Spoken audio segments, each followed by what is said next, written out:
listening to Real Sisters Talk. Find out more about our show and listen to previous episodes at realsisterstalk.com. Bemba colorada, oye, tú tienes la bemba. Bemba colorada, a mí no me has visto la bemba. Bemba colorada, colora, colora, colora, colora, colora. Oye, me grita tu bemba. Bemba ay, mira, me creció la bemba. Bemba colorada, a mí no vale más porque tu bemba. Bemba oye, tu bemba colora, tu bemba colora, tu bemba colora, colora, colora. Welcome to Real Sisters Talk. I'm your host, Linda Rez, and my guest today is the beautiful singer and band leader, Alma Villegas. She's going to share her music with us and talk about her tribute to the legendary Celia Cruz, the Queen of Salsa, who sold 23 gold albums and inspired generations of Latin women. Welcome to the show, Alma.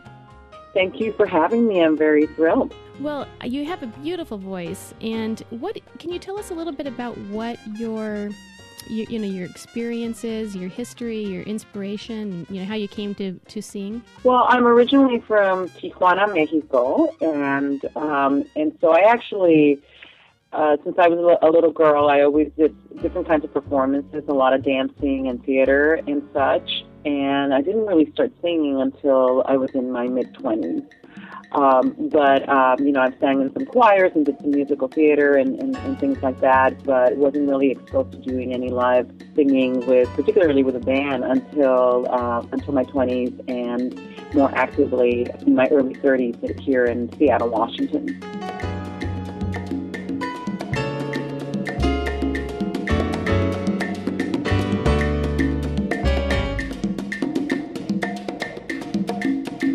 Gracias a la vida que me ha dado tanto,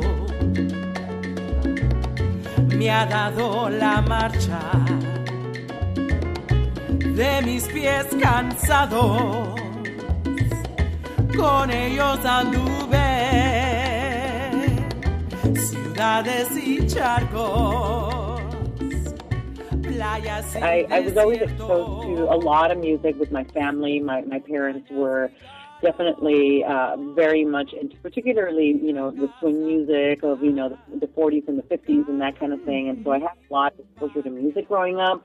But Latin music was really more surrounding more pop music and in some of the old classics and composers like Agustin Lara and Consuelo Velasquez. Those are, these Mexican iconic composers that my mother would sing songs to me when I was a little girl, and they stuck with me. Que ajusta su marco cuando miro el fruto del ser humano, cuando miro el bueno tan lejos del malo, cuando miro el fondo. I started singing because a friend of mine was looking for somebody that sang in Spanish for a new salsa band that they were forming, and so they asked me to come in and audition, and I had never really sang salsa music or any kind of, Latin music more other than just, your traditional ballads. And so it was a very interesting experience, and I went in for the audition. I did one of these boleritos, and they seemed to like my voice, so they hired me to do it. So I basically learned, just being out there and working with a band, and I was with a very popular band here in Seattle for about a little bit over a year and a half, and it just really sort of taught me the ropes of the Latin salsa scene. And I seemed to enjoy it and had a knack for it, and so I kept it going.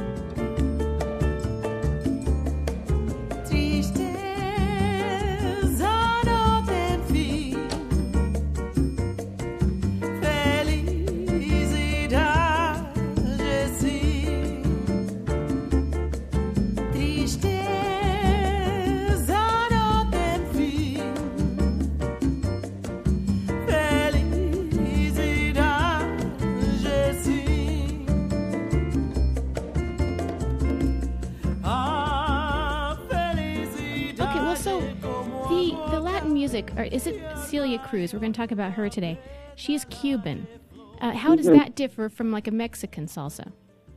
Well, salsa, we can get a little bit into the definition of salsa. I think that there's a lot of different definitions out there. I think most people tend to label Latin music as salsa music, and the reality is that it's incredibly broad, and Mexican music is, you know, your traditional Mexican music is more your mariachi, your Pedro Infante, your Vicente Fernandez, those kinds of things.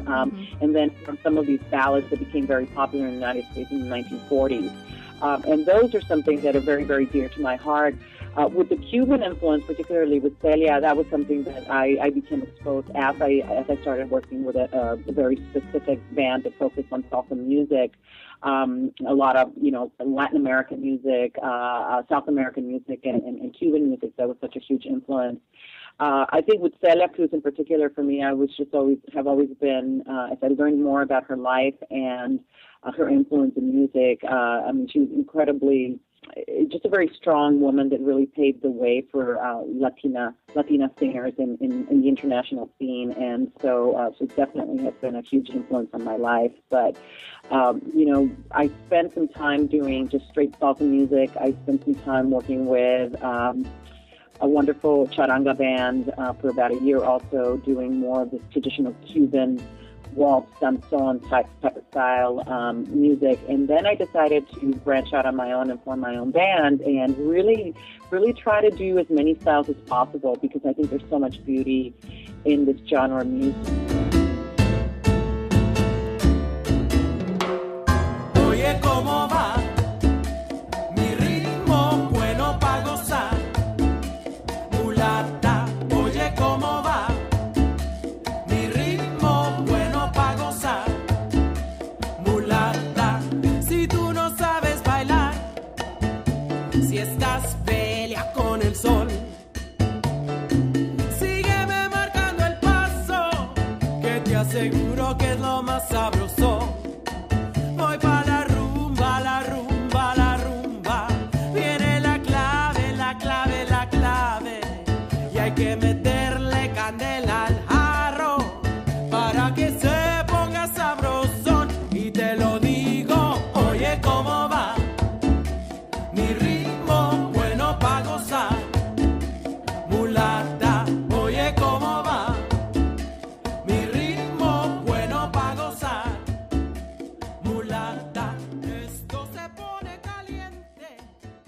But I think a little bit of over a few years ago, probably in the last 3 or 4 years, I started really doing a lot more research into Celia and her music and a lot of her earlier music that she started with when she first started her career, and became very inspired. And so I've slowly been incorporating more and more of her material. It seems to fit my personality and my vocal range definitely. And now we're primarily focusing, I would say 85% of the material is Celia. That's cool, because were you familiar with her when you were growing up? I was familiar with her. I mean, I don't think that you could be a Latina girl, or maybe you can, but at least, when I grew up in the, the 70s, I don't think, I think everybody knew her as this, an incredibly dynamic performer that wore the colorful outfits and the colorful wigs and was incredibly, extroverted and wonderful on stage. And so I definitely knew of her. And I had heard some of her music, but I never really sang it until I moved to Seattle. She definitely, I think her life was, obviously there was a lot of political turmoil, especially, sort of in the mid part of her life, with the Castro taking over Cuba, and it just completely changed the music scene in that country. And so because of that, I think she led a difficult life, definitely when she left. And the fact that she was able to overcome that and, travel to different countries and really be a champion of this music and really try to be such an influence for all, not just women, but for even men in this genre. Soy central.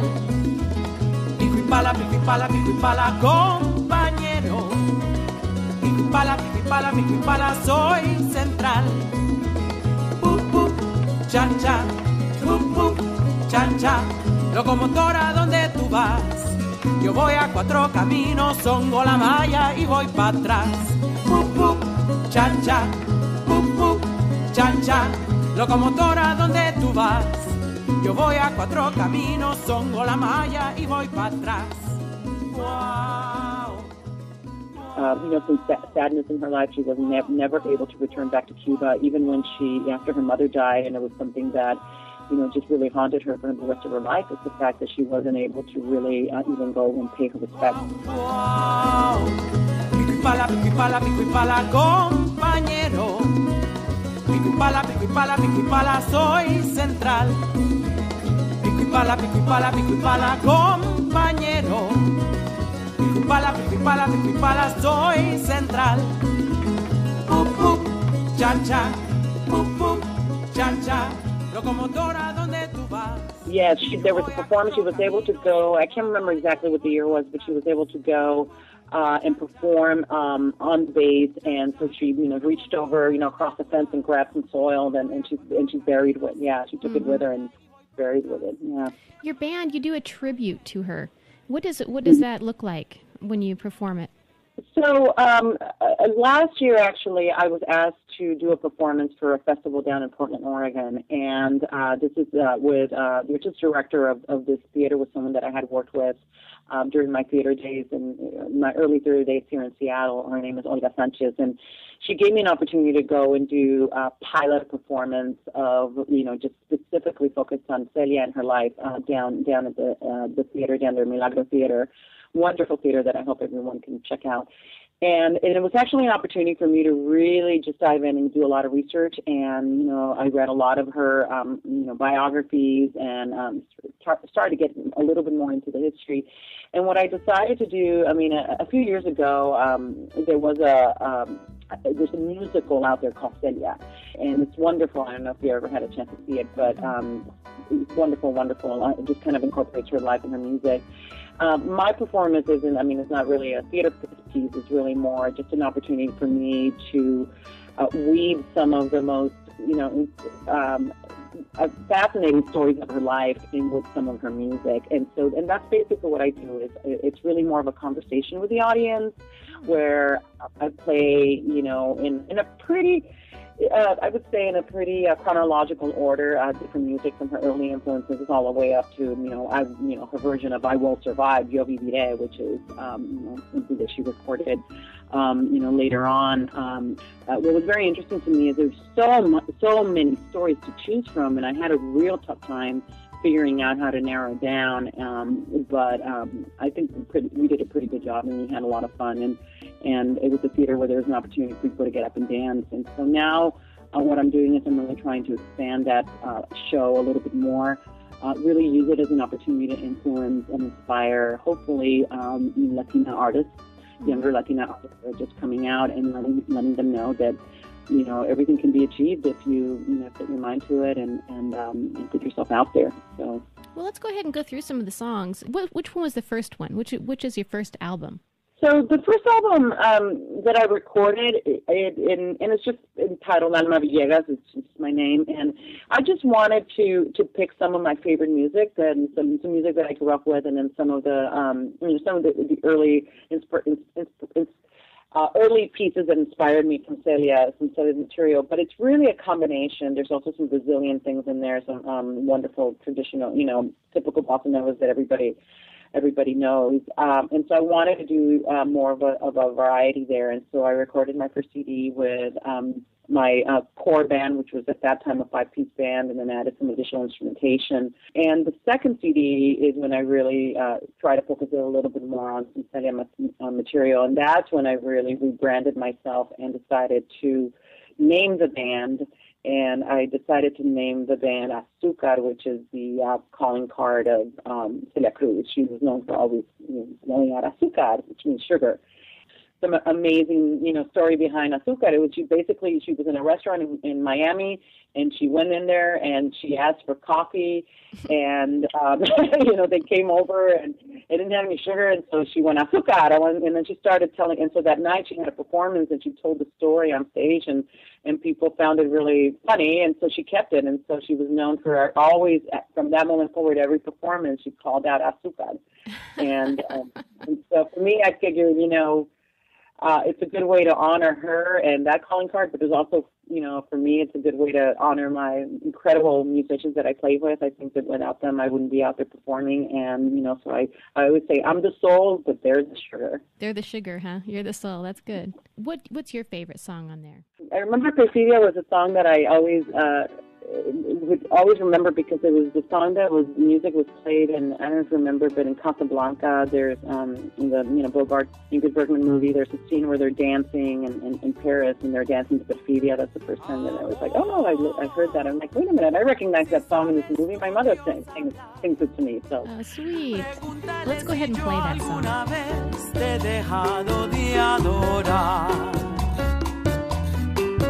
Y el mar, espejo de mi corazón, las veces que me ha visto llorar la perfidia de tu amor. Te he buscado donde quiera que yo voy y no te puedo hallar.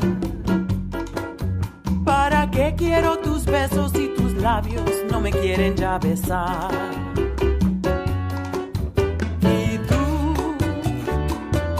¿Quién sabe por dónde andarás?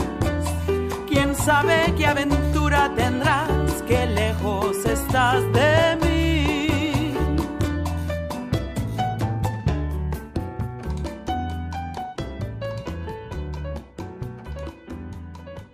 So Agustin Lara, a lot of people, I hope most people know who Agustin Lara is. He is what I consider to be one of the best Mexican composers.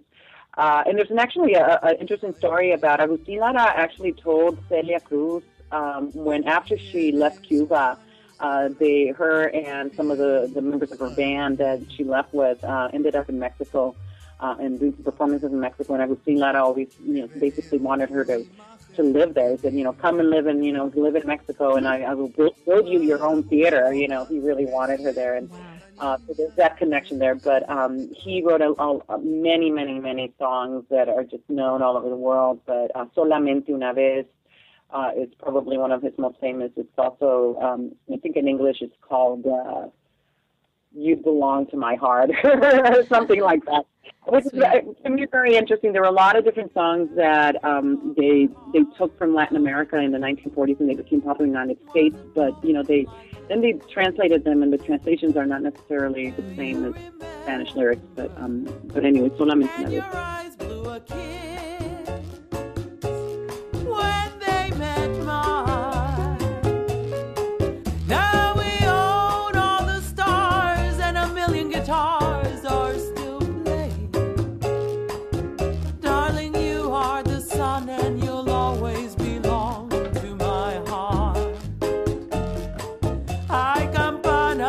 Fiestas que cantan en el corazón.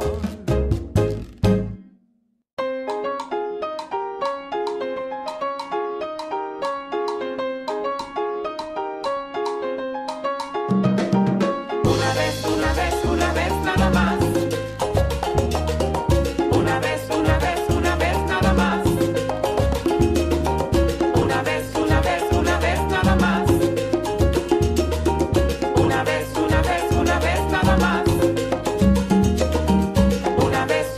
Una vez nada más. Solamente una vez hoy te quiero disfrutar. Una vez nada más. Entrégame tu alma y tu dulce corazón.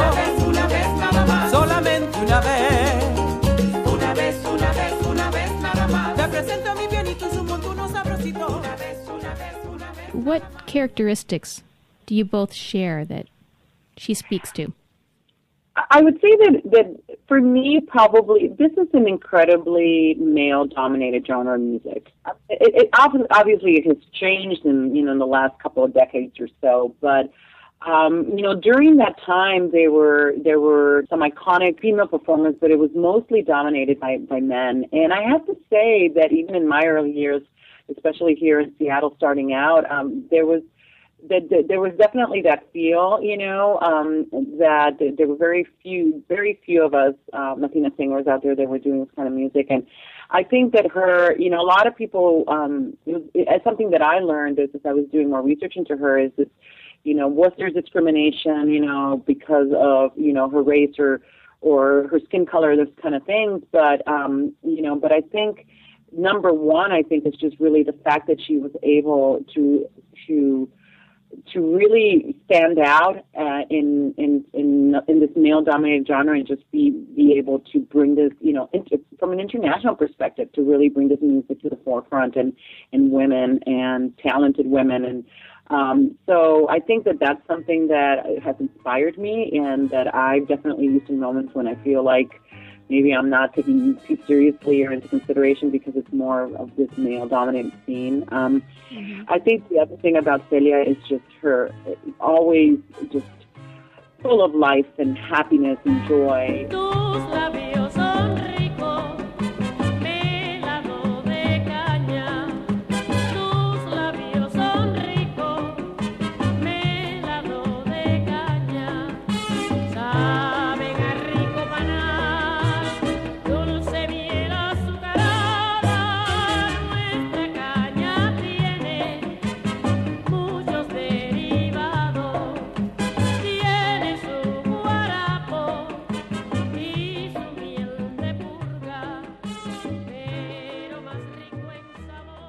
Melao de Caña means sugarcane, so it seems really fitting to her calling card and the name of my band, and I love, that's one of my favorites. It's a cha-cha-cha, and we do it on their second album, and I have, the pleasure of having one of the best tres players. Tres is the Cuban guitar, it has 3 strings, and so Fred Hoadley, who is a very accomplished musician here in Seattle, joins us for that particular piece, and it's just wonderful. And so Melao de Caña, one of the things that's also very fun about that song is, a lot of the early music that she did, we had these male singers and, doing the coro, the chorus for her, and it was always rather playful. And this is one that I think that, the guys get a kick of performing, especially when we do it live, which is really, really, really playing with that coro. But it's a beautiful song, and it's all about, the beauty and the sweetness of Cuba, and, obviously told through this love song.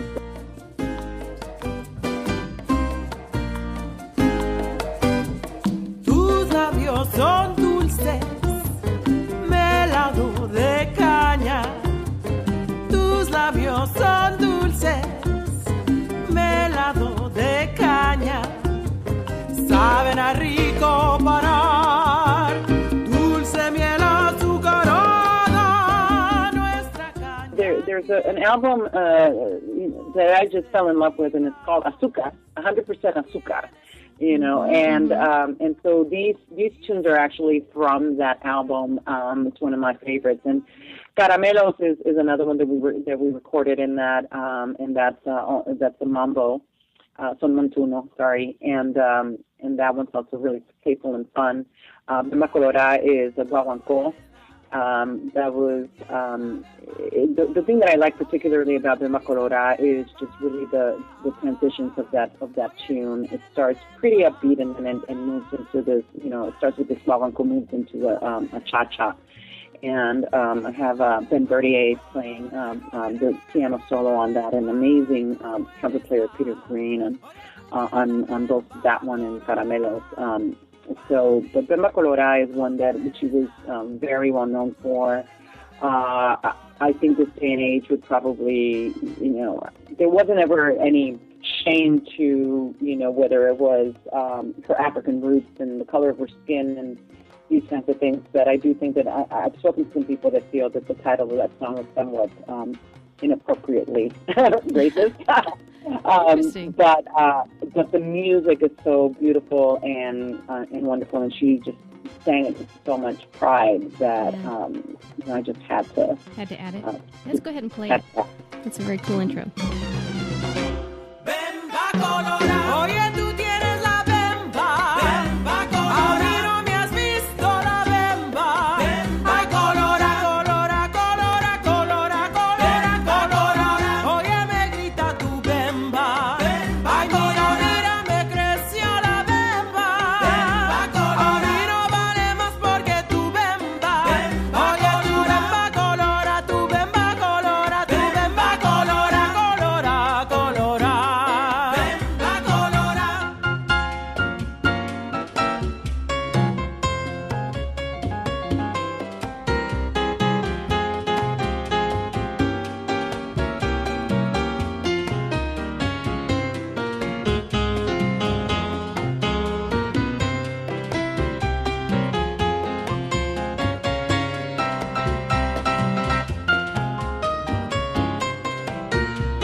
Celia did a lot of music that just really celebrated, for lack of a better word, sort of like the vendors and, the real people, the true people, from the street people. And so Caramelos is one tune that, sort of champions those individuals. Mango Mango is another one that's also from that CD that I have not recorded yet, but would love to do it in a future CD. But Caramelos is basically she's just saying, come to me, I'm sweet, and I'm bringing all this sugar to you. And again, there's still that theme going on there, Nice. and it's a very fun number.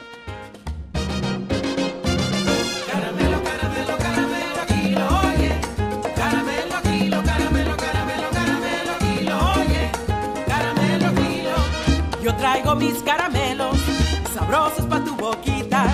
Yo traigo mis caramelos, sabrosos pa' tu boquita. Si tú los pruebas, chiquita, te comes a todo el tablero. Caramelo, caramelo, caramelo, kilo, oye. Caramelo, kilo, caramelo, caramelo, caramelo, kilo, oye. Caramelo, kilo. Los traigo de coco y piña, de limón y miel de abeja. Los traigo de coco y piña, de limón y miel de abeja. De piña para las niñas y las del miel para los viejos. Caramelo, caramelo, caramelo, kilo. Caramelo, caramelo, caramelo, kilo. What happens to audiences when you sing Celia's music? I think her music is incredibly, everyone recognizes it, and it very rarely, and I do think it depends also on who's in the audience, but definitely when I'm playing with a Latino crowd, very, very rarely do I do a performance when people aren't singing along to the lyrics, just because this music has just, made such an impact in Latin American music. So, typically the reaction is obviously very positive. It's very fun, energetic music. There's also some really beautiful ballads. She had an incredible voice, an amazing range, and there's so much sweetness to her boleros, and sometimes I think they get neglected because everybody wants to do the fun and the up and the dancey thing. But Tu Voz is a new one that we've added recently, and it's called Your Voice, and that's by Ramon Cabrera, and again, one that I hope to record in the future. And that's a beautiful bolero cha that is also very recognized, that I started performing about a year ago, and again, I see people in the audience mouthing the words. So Nice. It's really, really wonderful to see that. Do you think that tradition is more important for Latin Americans than other nationalities? Because it does seem like it is. It is. I mean, I definitely, the roots, that part of your roots, influences the music so much. And so I do think that tradition is important. I also think it's just, a lot of it has also to do with, using experiences from your life and just bringing it out into music. And in certain ways, just, to a certain degree, making fun of it, making fun of tough situations or trying to find that other perspective, that brings it more, that turns it around, that pivots that experience into a positive celebration of life. And, most recently in the last few years, about 5 years ago, I became a Buddhist, a practicing Buddhist, and I have to say that it's been very interesting because I've been seeing a lot of that sort of influence in some of this music, even though it's not necessarily, connected, but it is about how do you take obstacles in your life and flip them around and make them an opportunity to learn and to grow. And so I do think that's something that I see, over and over and over and again in a lot of Latin American music. Beautiful Maria of My Soul. What's going on in that song? Oh my God! I have to tell you, that one is just selfish for me. I just, I love that. There was a movie in I think it was 1992, and it's called The Mambo Kings, and I don't know if you remember it, but it had Armando Sante and Antonio Banderas. I think it was Antonio's first film that he came out in the United States. He was so beautiful. And Maria of My Soul was written for that film, and the only connection with that, we recently started doing a Mambo Kings medley, and Beautiful Maria is one of them. The other one is Melao de Caña en Guantanamera. And the connection for that is that, you know, Celia played a club owner in that film. She was, you know, she was there. And but it's a beautiful ballad. It has some of the most beautifully written lyrics. And so that one, again, I don't know if necessarily it's not a Celia song because it was written after that, but it's just one that I just love. Deseando compartir el sentir de este vivir en las olas de este mar, sueño en la eternidad, con cada luna vendrás, con la marea te irás en un caracol, pienso oír tu voz, la bella María de mi amor.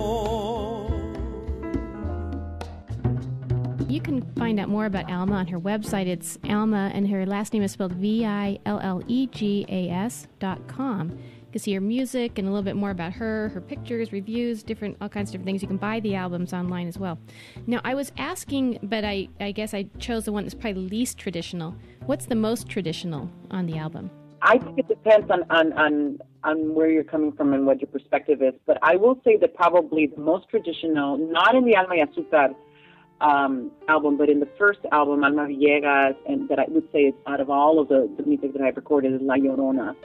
And that is actually a beautiful Mexican lullaby that's based on an old legend of the weeping woman, la leyenda de La Llorona.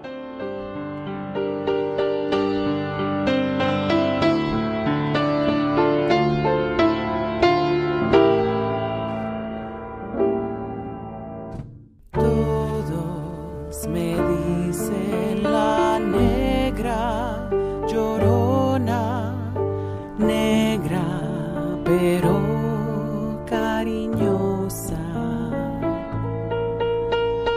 Todos me dicen la negra llorona, negra pero cariñosa. Yo soy como el chile verde, llorona, picante, pero sabrosa. Yo soy como el chile verde, llorona. Alma, so you have lived in Seattle then for quite a bit of time. How many years now? Almost 20 years. Wow, okay, that's a lot. How are you liking it there? Is it your home now? Oh, I love it. I love Seattle, and anyone that complains about the weather is, I don't know. They don't, you know, They can take it up with you. Not rainy You sound air. pretty feisty. I don't think everybody would complain about Seattle in front of you anyway. Tú no eres nada, tú tienes la bemba colorada, canta tu rumba, canta tu son, tu guarachita y tu danzona. Pa' mí, tú no eres nada, tú tienes la bemba colorada. How much improv is there when you guys are up there? Oh, you know, I think it definitely depends on the performance, but you know, the soneo, which is that's the improvisational pieces of, you know, portions of these salsa tunes. That's, you know, that's just kind of the most wonderful time is when you just kind of sort of get yourself caught up in the moment and you just keep going on and on and on and on and on, and you start making up all these words and going to the, you know, just the different notes and all that, and definitely the percussionists just, you know, really, especially when I've got two of them, two or three up there, they just, you know, do a lot of call and response with each other, and definitely more of the outdoor performances where we have an opportunity to just really stretch things out, encourages a lot of improvisation. Mm-hmm. And that's your favorite part? That's one of my favorite parts. I love dancing. I love getting people dancing, but I will tell you I love the children. there isn't anything that I love more than when we're outdoor or doing a performance where there's children, because you just see these little guys. They don't care. They're just out there and they're moving in the game. They just go with the feel, and that's what this is. Oye, tú tienes la bemba colorada. Pa' mí, tú no eres nada. Tú tienes la bemba colorada.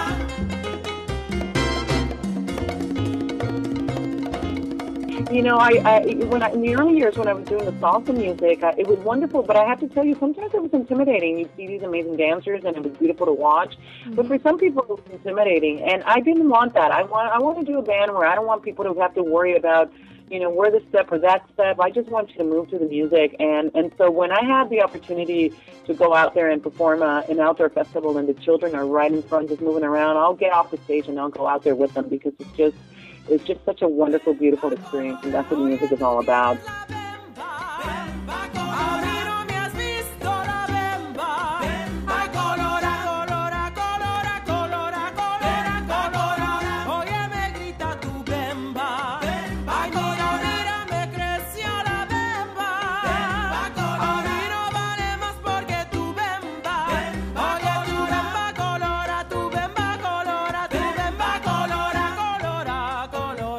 I hope that people, continue to support this music and then just continue to expand on it. A lot of people are writing some wonderful things, and I hope to be able to do so in the future. And it's just a wonderful opportunity to remain connected to, when you're in Seattle, I work a lot with the Latino community, but sometimes it's difficult. It's a way to remain connected to your roots and to, where you came from, and so that's definitely one of the main reasons why I choose to do this and want to continue to do so for many, many more years. Yeah. Well, if you follow in Celia's footsteps, that will be a lot of years. So, so they can find out more about you at almavillegas.com. It's ALMAVILLEGAS.com. Thank you very much, Alma, for coming on today. Thank you for having me. It was a pleasure.